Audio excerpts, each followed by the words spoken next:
Tonight, on Lurking Moon, 5 lighthouse keepers, maintenance workers, and visitors share chilling encounters from some of America's most haunted lighthouses.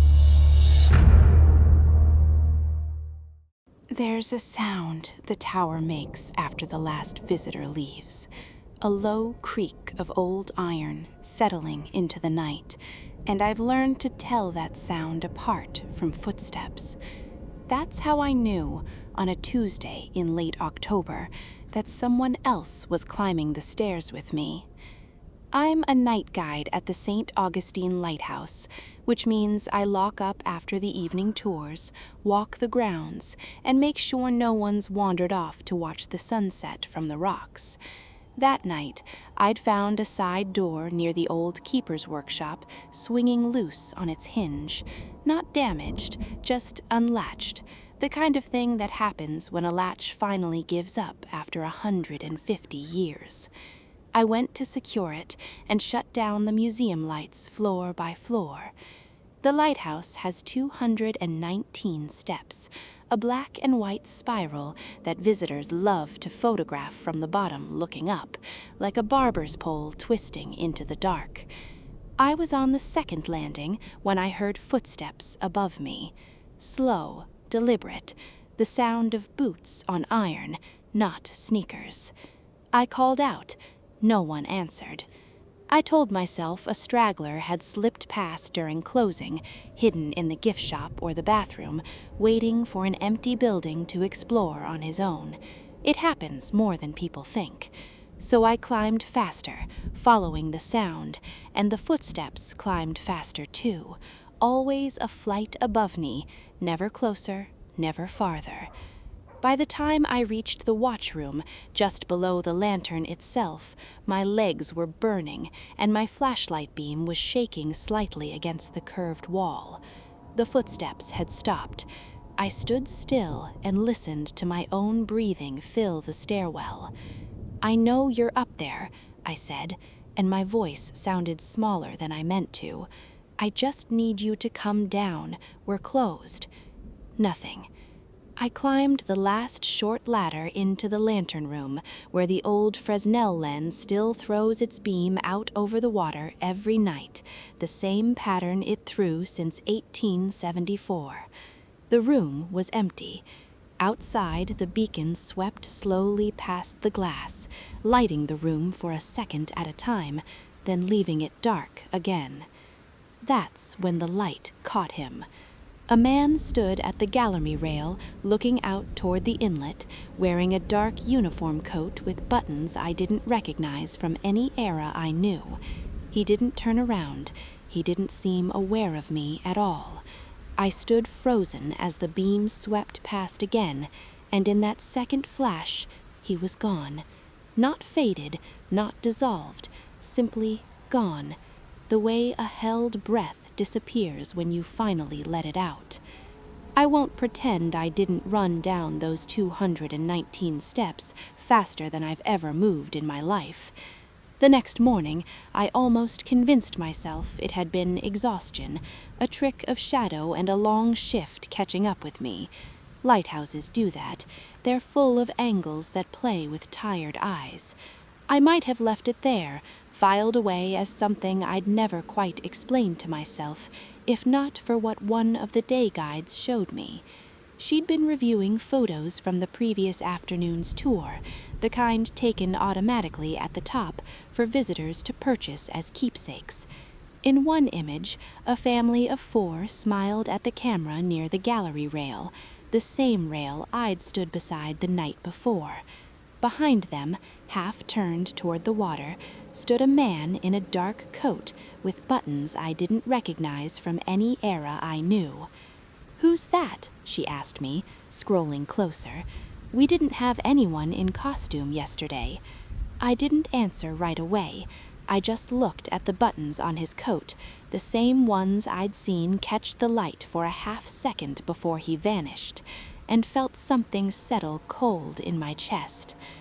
Lighthouse keepers used to live entire lives inside these walls, watching the same stretch of water night after night, year after year, until the work became something closer to devotion than employment. I've read that several keepers here served decades without missing a single night's watch. I think about that sometimes, what it does to a person to stand guard against the dark for that long. I think some part of that vigilance doesn't end just because the automated light took the job in 1955. I still work the night shift. I still climb those 219 steps, more nights than not. Most of the time, the tower is just a tower, quiet and patient, and smelling faintly of salt and old paint. But some nights, when I'm halfway up the spiral and the wind is still, I hear footsteps above me again, climbing steady and sure toward the lantern room, checking the light the way he must have checked it 1,000 times before. I've stopped calling out. I just let him finish his watch. I've restored period rooms in a dozen historic buildings over the years, but nothing prepared me for the 11 minutes I lost inside the keeper's quarters at Point Lookout. The County Historical Society had hired me to assess a sealed second-floor room in the lighthouse, a space that had been closed off for decades and was finally being considered for restoration ahead of the site's reopening to the public. My job was straightforward: document the condition of the plaster, the flooring, the original woodwork, and determine what could be salvaged versus what would need replacement. Point Lookout sits at the southern tip of Maryland, where the Potomac River meets the Chesapeake Bay, and the building carries a long, layered history tied to its use as a Civil War hospital and prison camp site during the 1860s. I knew the history going in. I didn't expect to step into it. I arrived on a quiet weekday afternoon in early spring, the site closed to visitors, just myself and a caretaker who let me in and left me to my work. The sealed room was at the end of a narrow hallway, accessed through a door that hadn't been opened in years, according to the maintenance log. The hinges resisted at first, then gave with a low groan, and I stepped through with my clipboard, flashlight, and a small digital recorder I always carry to dictate notes while my hands are busy measuring. The temperature changed the instant I crossed the threshold. It wasn't dramatic, not a blast of cold air, just a noticeable drop, the kind you'd feel walking from a heated room into an unheated one. I noted it on my clipboard without much concern. Old buildings often have pockets like this, especially rooms sealed off from the rest of the structure's airflow for years. I began my assessment as usual, running my flashlight along the baseboards, checking the plaster for cracking, when I noticed the room didn't look the way I remembered from the photographs in the Historical Society's file.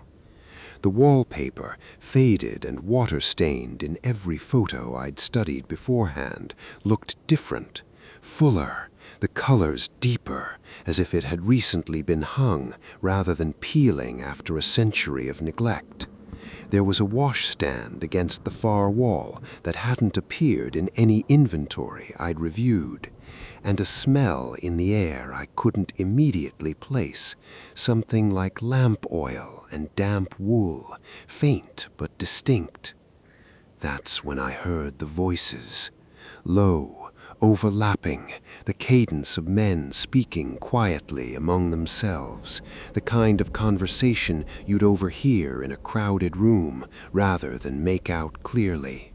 Underneath it, Footsteps, measured and deliberate, the particular rhythm of boots on wood that comes from military drilling rather than ordinary walking.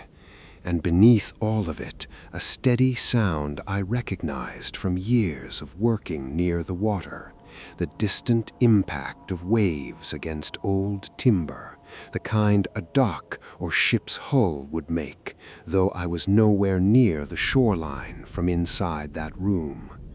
I didn't move. I didn't think to move. I simply stood there, recorder still running in my hand, taking in details I couldn't reconcile with where I knew I was standing. The voices grew clearer for a moment, and I caught fragments, names mostly, spoken in passing the way men do when accounting for each other. Hewitt, tell Sergeant Calloway. A short laugh, quickly cut off. Then, as suddenly as it started, the room settled back into silence. The temperature evened out, and the wallpaper in front of me was faded and water-stained again, exactly as the historical photographs had shown. I checked my watch, certain I'd lost significant time. According to it, barely 2 minutes had passed since I'd stepped through the door. My recorder told a different story.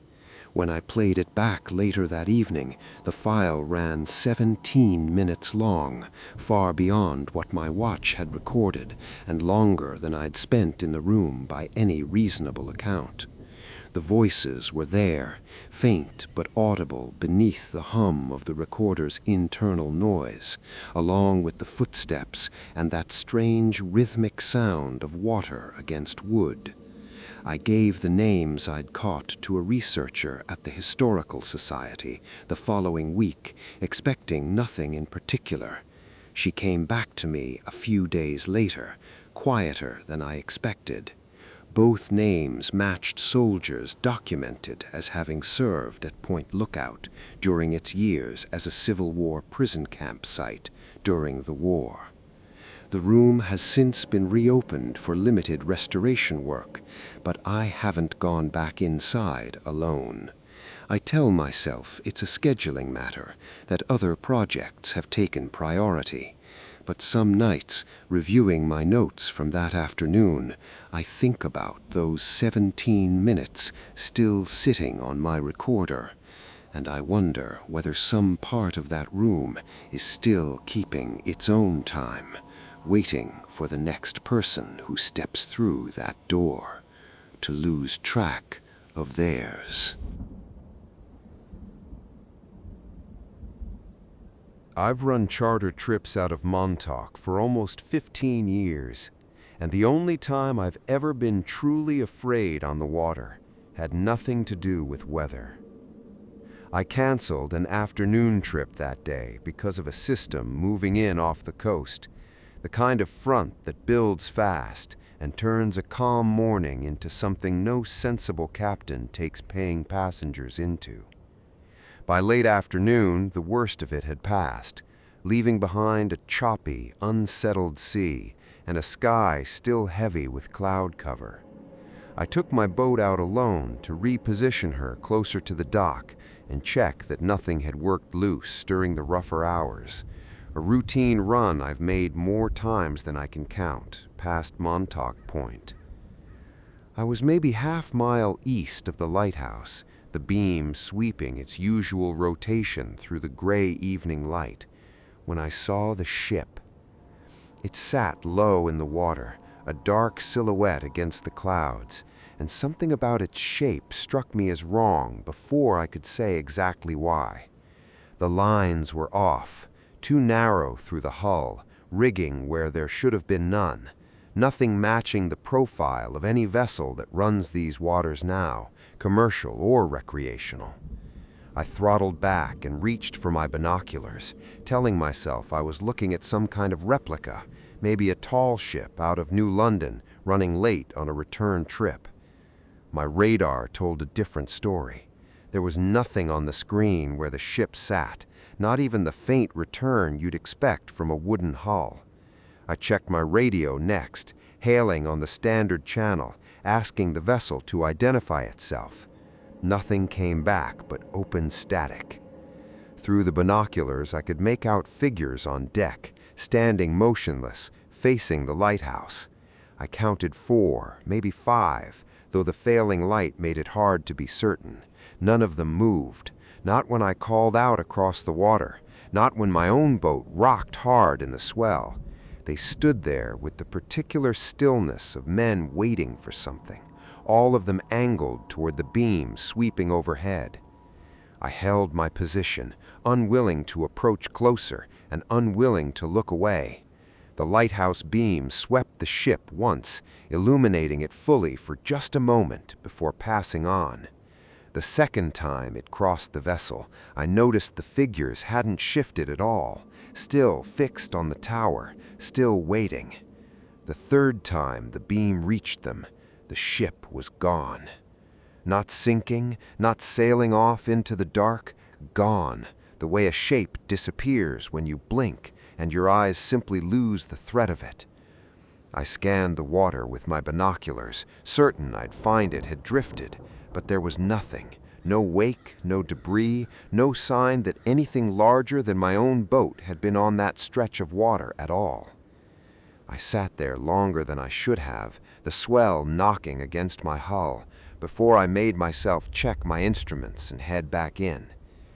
That's when I noticed my compass had stopped responding. It wasn't spinning or malfunctioning the way a compass sometimes does near heavy metal or electrical interference. It was simply fixed, locked on a single heading, and when I checked that heading against my chart, it pointed directly back at the lighthouse, exactly toward the spot where the ship had been standing off the point. It took several minutes of tapping the housing and cycling my electronics before the needle finally loosened and began moving normally again. I didn't mention any of it to the marina that night. I've learned over the years which stories get you laughed at and which ones get you quietly avoided, and I wasn't ready to find out which one this one would be. It was an old-timer at the bait shop, a man who'd fished these waters longer than I've been alive, who told me without much prompting that sailors used to talk about a ship lost somewhere east of the point generations back, one that never made it past the rocks in a storm, not unlike the one I'd just weathered. He said the old keepers used to claim the light still pulled at it sometimes, drawing it back toward the beam on certain evenings when the weather had just turned. I still run that stretch of water most days, same as always, but I find myself watching the horizon east of the point a little longer than I used to, especially on evenings when a storm has just cleared, half expecting to see that low, dark shape sitting motionless against the clouds again, waiting for the light to find it one more time. A week later, while reviewing the boat's navigation log, I found one more detail that I had missed in the moment.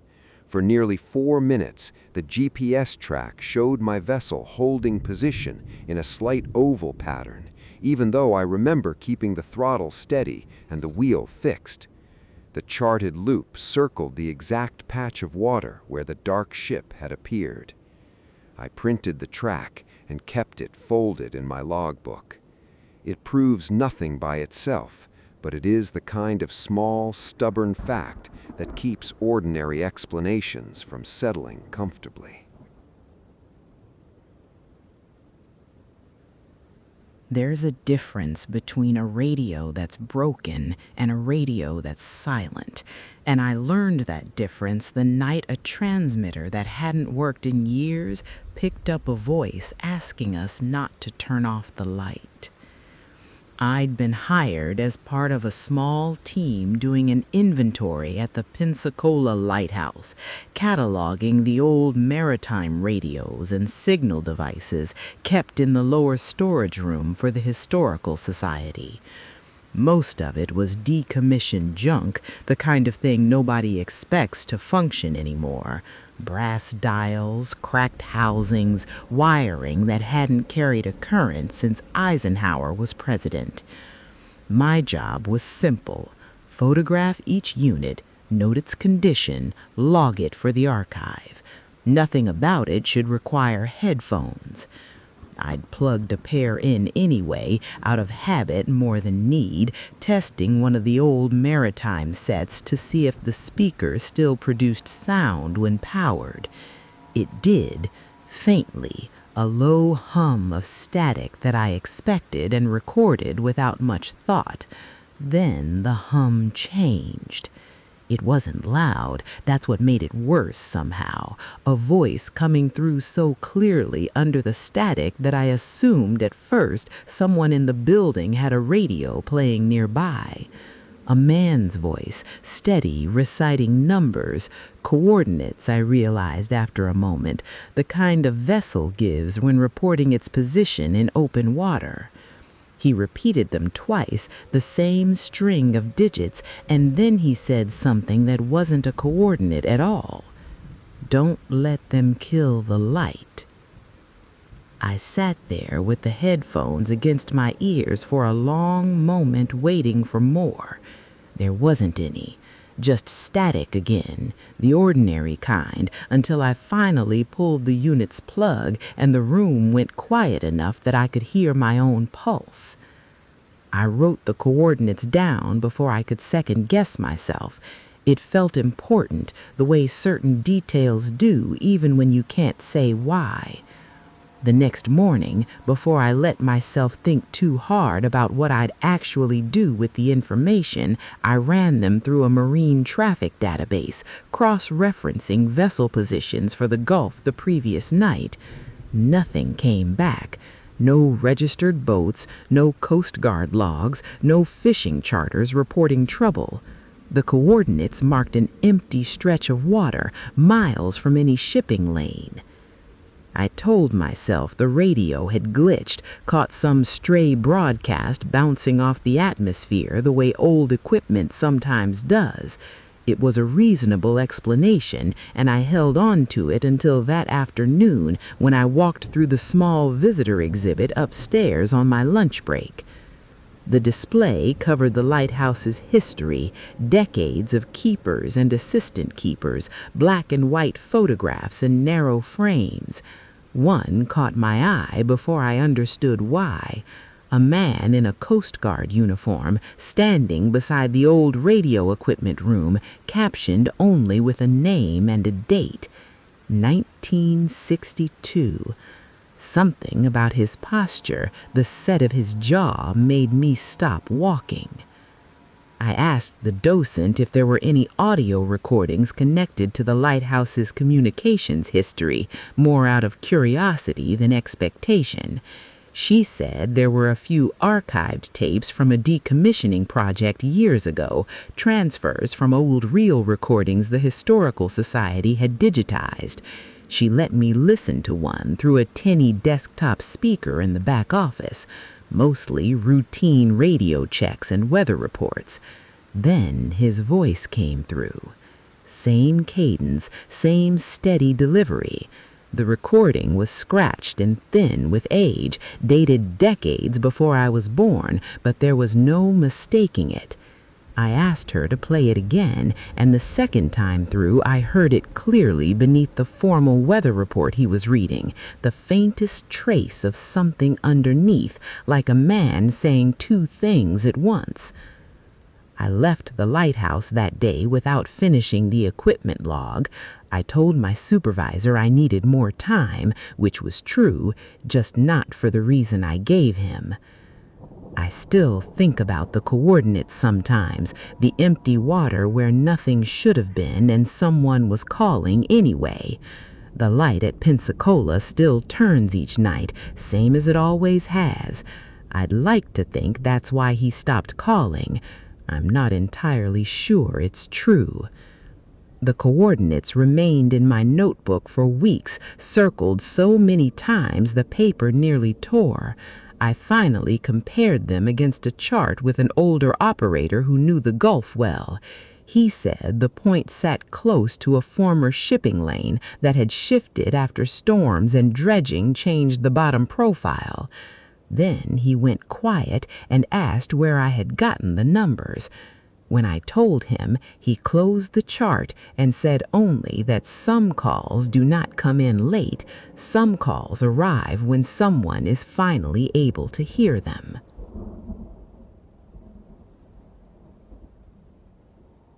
The strangest part isn't that the noise of the parking lot disappeared while I stood near the tower at Marblehead. It disappeared all at once, like someone had cut the sound from a film, and what filled the silence afterward belonged to a summer that ended decades before I was born. I teach American history at a community college, the kind of job that makes you notice period details everywhere you go, sometimes whether you want to or not. We'd taken the kids to Marblehead for a long weekend, my wife and I, mostly so they could run around the grounds while I wandered off with my camera to get a few shots of the lighthouse against the lake. It's one of the oldest lights on the Great Lakes, and I'd been looking forward to the visit for months.